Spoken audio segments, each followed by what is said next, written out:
Wir werden auf jede Frage eine Antwort finden. Niemand hat die Absicht, eine Mauer zu errichten. Wer unsere Grenze nicht respektiert, der bekommt die Kugel zu spüren. Ihr Völker der Welt, schaut auf diese Stadt. Die Deutsche Demokratische Republik wird weitere 40 Jahre und noch darüber hinaus bestehen. Berlin wird leben und die Mauer wird fallen.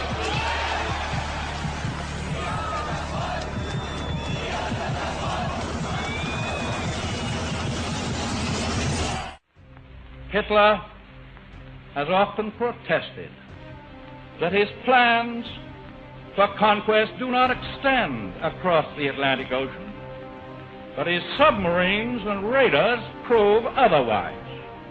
And so does the entire design of his new world order. For example, I have in my possession a secret map made in Germany by Hitler's government, by the planners of the New World Order. It is a big idea, a new world order. The world can therefore seize this opportunity to fulfill the long-held promise of a new world order. And our work must begin now. And the President outlined his vision of a new world order. Denn wir haben sowieso eine neue Epoche. Diese Pax Americana ist längst schon abgebrochen. Und das ist so in Ägypten passiert, ist auch ein Zeichen davon. Es ist eine neue Weltordnung, also spätestens jetzt.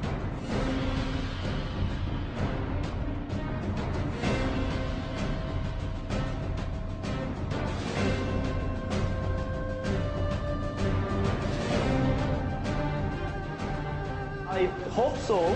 The SCO, Russia, China, Russia leading this new global movement to balance the power in the world so that they can build a new world order. Pope Benedict XVI is calling for a new world financial order. Deswegen verlangt der Papst eine Art Weltregierung, eine Gremium, das Verantwortung dafür trägt und diese Verantwortung auch wahrnehmen kann und dazu die entsprechenden Vollmachten hat. Man kann hier wirklich daran denken, wie die Vereinten Nationen weiterentwickelt werden im Sinne einer Weltregierung, die die Gesamtverantwortung trägt und wahrnimmt und dann auch die entsprechenden Kompetenzen und Vollmachten hat, das durchzusetzen. Herr, nähere das Kommen des 12. Imams. In Gesundheit und siegesbewusst lass uns dessen Helfer und Begleiter sein.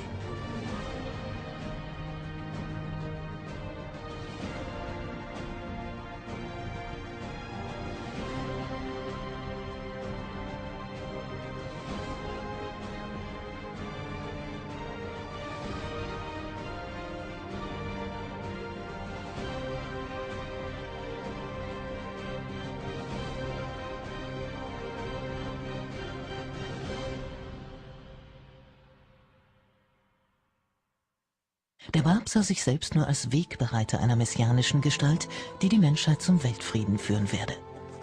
13 Jahre später trat einer seiner Anhänger, Mirza Hussein Ali, auf und verkündete die Vision einer geeinten Menschheit. Er nannte sich Baha'u'llah, zu Deutsch die Herrlichkeit Gottes. Diese Geschichte hören alle Bahai-Pilgergruppen, die nach Haifa und Akko kommen. Ja, das Haus von Abud hier ist ja von ganz besonderer Bedeutung für uns, denn in diesem Haus wurde das heiligste Buch offenbart, das Kitab al-Aqdas. Das kann man als Charta für eine neue Weltordnung bezeichnen.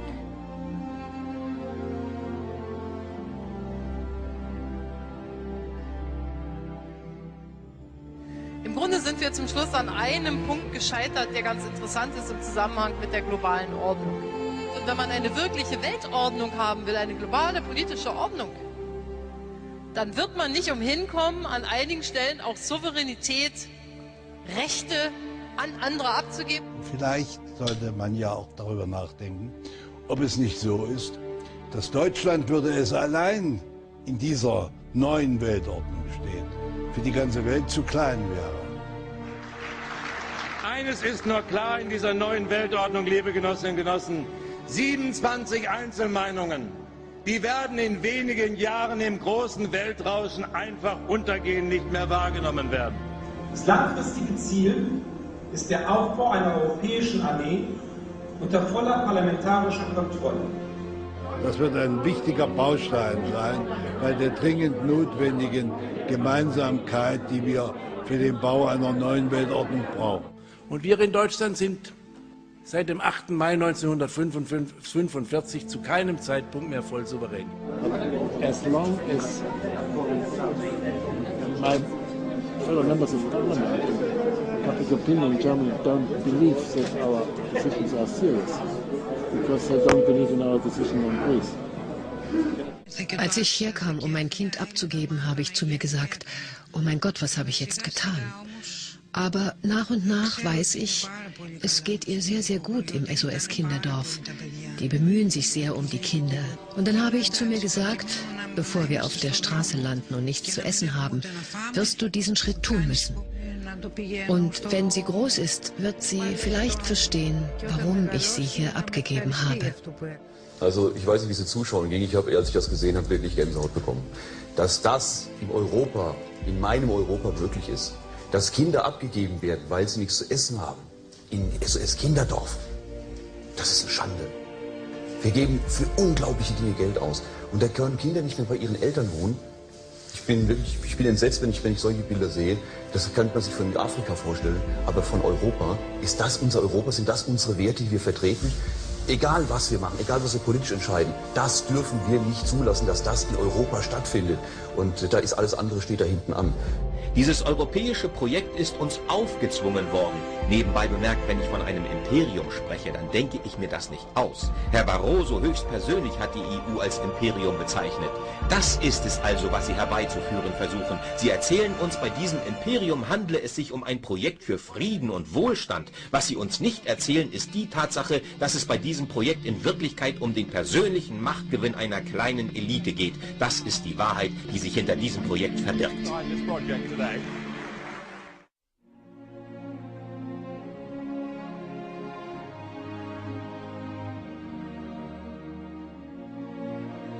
Es ist so, wie Sie sagen. Diejenigen, die entscheiden, sind nicht gewählt. Und diejenigen, die gewählt werden, haben nichts zu entscheiden.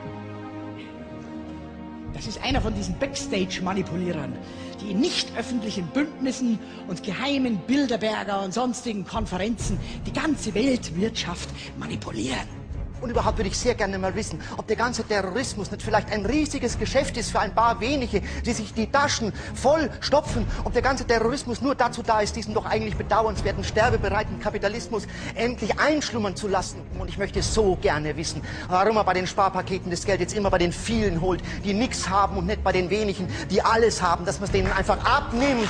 Würde ich gerne mal wissen, würde ich so gerne mal wissen.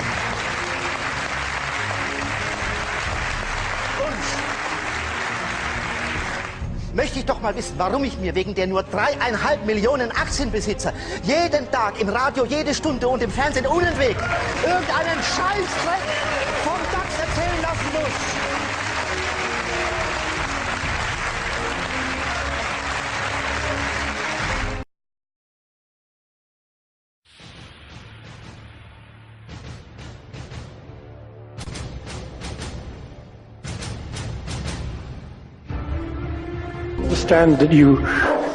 Я знаю, что вы были озлоблены, как и многие официальные лица России, той позицией, которую заняла западная пресса. Вы сразу же заявили о том, что именно Грузия начала эту войну. Но затем российские войска стали продвигаться дальше на территорию Грузии. Российские самолеты бомбили горе, и появилось большое количество беженцев. И во многом казалось, что это была не попытка защитить Южную Осетию, а попытка некого реванша. Хотелось бы узнать, почему российские войска повели себя именно таким образом. Знаете, меня ваш вопрос не удивляет. Меня удивляет другое. Насколько же все-таки мощной является пропагандистская машина так называемого Запада. Просто это потрясающе. Удивительно.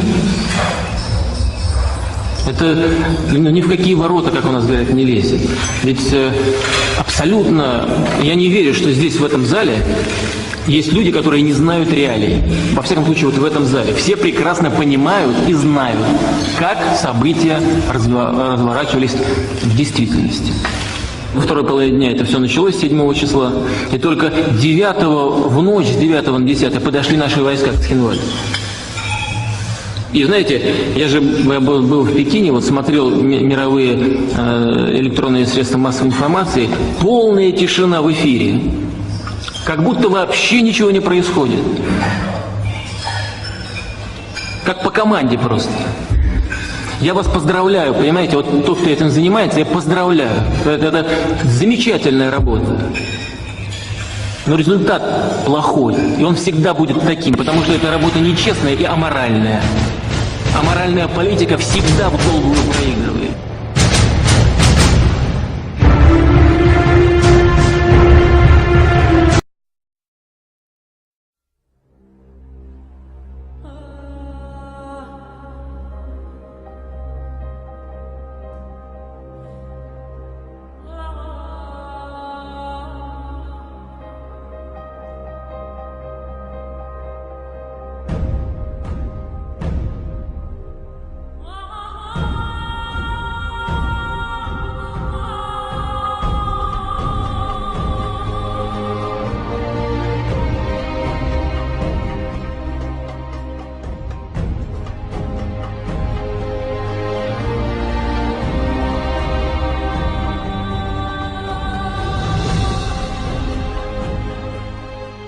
What is at stake is more than one small country. It is a big idea, a new world order, where diverse nations are drawn together in common cause to achieve the universal aspirations of mankind. The world can therefore seize this opportunity to fulfill the long-held promise of a new world order. We can find meaning and reward by serving some higher purpose than ourselves. A shining purpose, the illumination of 1,000 points of light. And we have an unprecedented opportunity to build a new era of peace and prosperity here and abroad, to build a new world order. The quest for the new world order is in part a challenge to keep the dangers of disorder at bay. We must build on the successes of Desert Storm to give new shape and momentum to this new world order. Only when this transformation is complete will we be able to take full measure of the opportunities presented by this new and evolving world order. After 1989, President Bush said, and it's a phrase that I often use myself, that we needed a new world order. В своем движении в другом направлении, к новому мировому порядку, I think новой цивилизации. Even that does not describe why the world has changed so much and why the world has turned so much toward a new world order and a new kind of civilization. We've got to give them a stake in creating the kind of world order that I think all of us would like to see. Pat Robertson has written in a book a few years ago that we should have a world government, but only when the Messiah arrives. He wrote, literally, any attempt to achieve world order before that time must be the work of the devil. Well, join me. I'm glad to sit here at the right hand of Satan. Auf dem Evangelischen Kirchentag in Dresden nimmt Bundeskanzlerin Merkel zur Stunde an einem Diskussionsforum teil. Zusammen mit Gästen und dem Publikum spricht sie über die neue Weltordnung. Wenn man eine wirkliche Weltordnung haben will, eine globale politische Ordnung, dann wird man nicht umhin kommen, an einigen Stellen auch Souveränität, Rechte an andere abzugeben. Es soll keine neue Weltordnung ohne die Katholiken entstehen. A new world order. Pope Benedict XVI is calling for a new world financial order.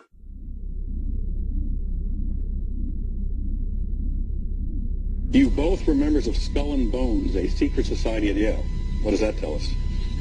Not much, because it's a secret. Is there a secret handshake? Is there a secret code? I wish there were something secret I could manifest. 322, the secret number? There are all kinds of secrets. You were both in Skull and Bones, the secret society. It's so secret we can't talk. What does that mean for America? The conspiracy theorists are going to go wild. I'm sure they are. I don't know. I haven't seen the web. Number 322? Does it still exist? The thing is so secret, I'm not even sure it still exists. Can you describe to us some of the satanic rituals? Are there satanic rituals that take place within the Illuminati? Well, satanic because they are involved in the evocations and the use of demons. Okay. There is a reality out there which is not known to mankind still in the official so-called science. Most of the people involved in Freemasonry, they don't really know about this stuff. It's only if you are at the top level that you get them enrolled in other secret societies that take their members only from the elite of Freemasonry. The elite? Yeah, and then they practice the satanic rituals and everything we enroll. That is because the demonic forces serve a purpose to help these people. The Vatican? No, not only the Vatican. Demonic forces are used also by the CIA, by your government, and that's what are the aliens. You know, that is conjuring up the demons. And, Can you say that one more time for the people? The alien myth is a cover-up for all the demonic demonology practices within the PSYOPs and all the various MK Ultra programs of the CIA and all the mind control activities. This is really demonic manifestation. Demonic manifestation. These aliens are just demons. That's why, for example, George H. Bush, I think it's Magog, one of the demons. Magog. Yeah, no? Yes. Is it Magog? Magog. I will show you the name of Magog in the list of demons that are conjured up when you are in the Illuminati. Yes. Because each one of these Illuminati takes on a name of a demon so he can get possessed by that demon and work with him in order to establish his materialistic and terrestrial power. Wow.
Das 47-stöckige Gebäude 7 brach in nur 6,5 Sekunden lehrbuchmäßig zusammen.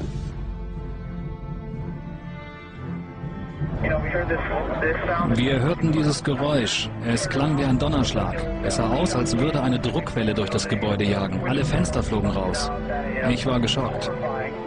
Etwa eine Sekunde später brach das oberste Stockwerk ein und dann das ganze Haus. Hij is de absolute top in Nederland. Zijn reactie op de beelden die we laten zien is onbevangen. Zie je vanaf boven gaan? Nee, je gaat vanaf onder. Die gaat vanaf onder, ja. Toch? Ja. Ze hebben gewoon kolommen weggeblazen. Ze is nagesprongen. Dit valt anders dan het World Trade Center. Vind je niet dan? Ja, je ziet het, de onderste verdiepingen gaan eerst. Ja, en de rest zakt er gewoon in. Dus dit is controlled demolition. Zeker weten? Zeker weten. Er is nagesprongen. Dit is in opdracht gebeurd. Dat heeft een team gedaan van experts. Maar dit is ook op 11 september gebeurd. Dezelfde dag? Dezelfde dag. Dezelfde dag? Weet je dat zeker? Ja.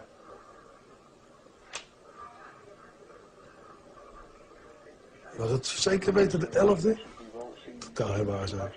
7 uur nadat de World Trade Center naar beneden viel. Ja? Hebben ze hard gewerkt.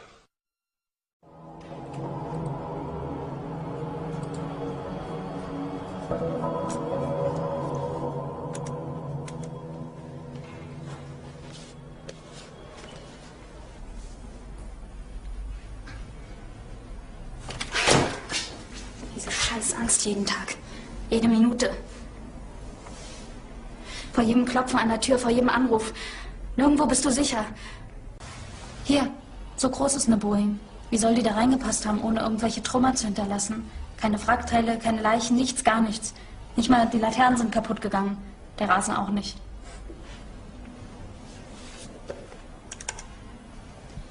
Das sieht tatsächlich aus wie eine Explosion. Ja, und hier bricht's ein. Kontrollierter geht's doch nicht. Aber eine Theorie ist doch, dass das Kerosin aus dem Flugzeug die Stahlkonstruktion geschmolzen haben soll. Da, alles Kerosin ist draußen schon verpufft. Das heißt, dass das Kerosin die Stahlkonstruktion gar nicht geschmolzen haben kann. Genau, es brennt doch eh nicht heiß genug. Da oben waren Feuerwehrleute. Wieso haben die was von der Explosion gehört? Warum sollten die das gemacht haben?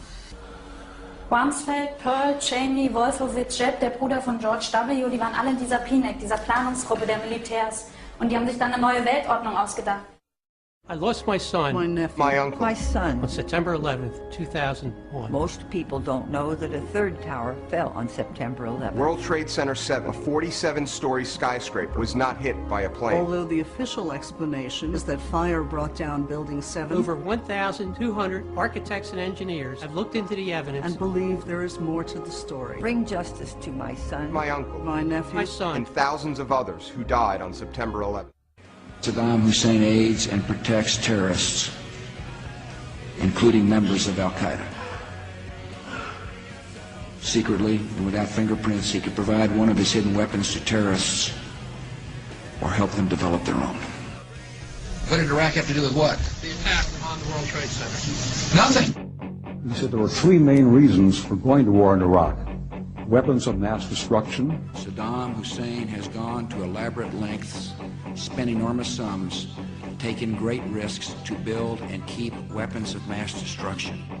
The claim that Iraq was sponsoring terrorists who had attacked us on 9/11. Before September the 11th, many in the world believed that Saddam Hussein could be contained. And that Iraq had purchased nuclear materials from Niger. The regime is seeking a nuclear bomb. All three of those turned out to be false. First, just if I might correct a misperception, I don't think we ever said, at least I know I didn't say, that there was a direct connection between September the 11th and Saddam Hussein. Who does the president think he's effing kidding? Of course, it was information that was mistaken. There are a lot of people who lie and get away with it. Those weapons of mass destruction got to be somewhere.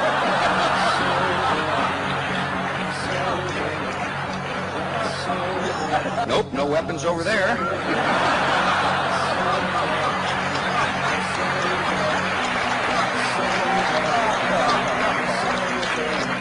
Maybe under here. When you have a precedent set like that, and you have somebody, George Tenet, acknowledging in his book that he knew that the administration was deceiving the American people into a situation that is murdering young men and women from this country and others, that George Tenet and Dick Cheney and Condoleezza Rice and George Bush et al. Should be in fucking jail.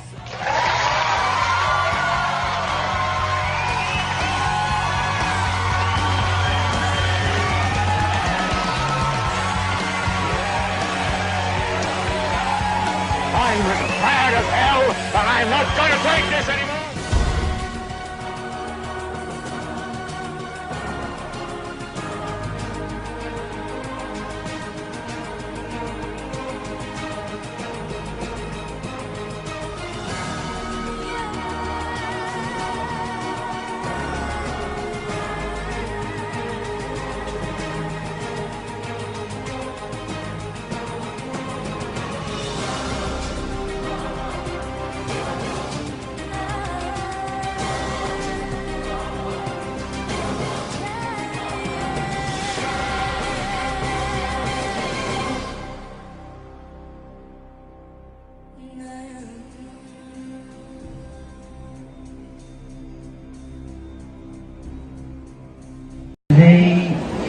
made and created so much joy for the world. And the system, meaning the record companies, totally took advantage of it. But this is very important, what we're fighting for. Because I'm tired, I'm really, really tired.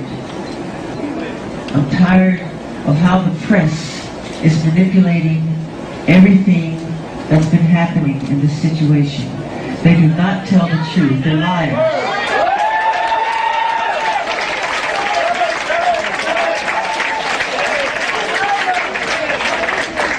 And they manipulate our history books. The history books are not true. It's a lie. The history books are lying. You need to know that. You must know that. This is all complete conspiracy. You have to know that. You know, it's time. I love you more. It's time for a change.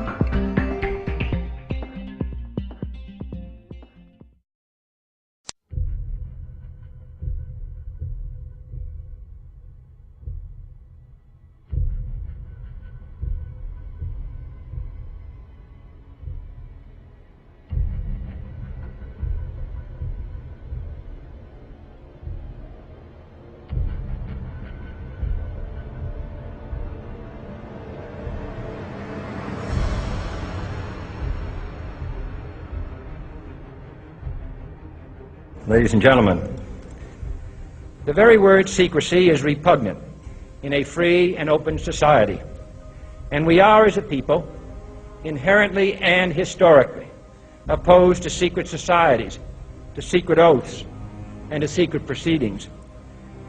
We decided long ago that the dangers of excessive and unwarranted concealment of pertinent facts far outweighed the dangers which are cited to justify it. Even today, there is little value in opposing the threat of a closed society by imitating its arbitrary restrictions. Even today, there is little value in ensuring the survival of our nation if our traditions do not survive with it. And there is very grave danger that an announced need for increased security will be seized upon by those anxious to expand its meaning to the very limits of official censorship and concealment.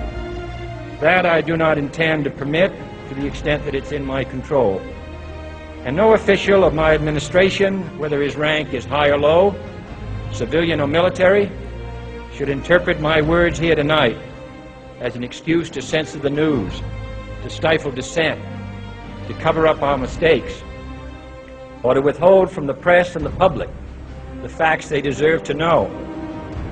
For we are opposed around the world by a monolithic and ruthless conspiracy that relies primarily on covert means for expanding its sphere of influence, on infiltration instead of invasion, on subversion instead of elections, on intimidation instead of free choice, on guerrillas by night instead of armies by day.